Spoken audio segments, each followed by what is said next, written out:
Cette souris de laboratoire a été soumise à un régime alimentaire hypercalorique pour la rendre obèse et diabétique. Le but ? Tester l'efficacité de différents traitements contre ces maladies avant de les essayer sur l'homme. Cette chercheuse a donc administré à ses souris un médicament très connu pour réduire le taux de graisse dans le sang, la statine, et elle y a associé de la citrulline. C'est un nutriment que l'on trouve naturellement dans la pastèque. Résultat, l'effet déjà constaté des statines sur les graisses était accompagné d'un meilleur contrôle du diabète.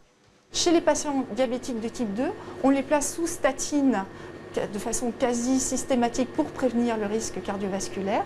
Eh bien, peut-être que l'association de la citrulline avec la statine, pour ces patients-là, pourra permettre d'optimiser l'effet santé des statines et en jouant en plus sur des voies métaboliques impliquées dans la régulation de la glycémie, enfin du glucose sanguin.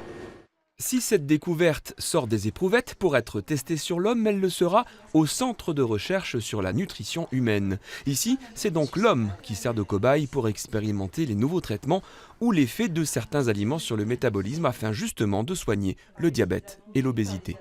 Si on peut traiter des sujets avec cette molécule naturelle, avec un bénéfice, on sera extrêmement content.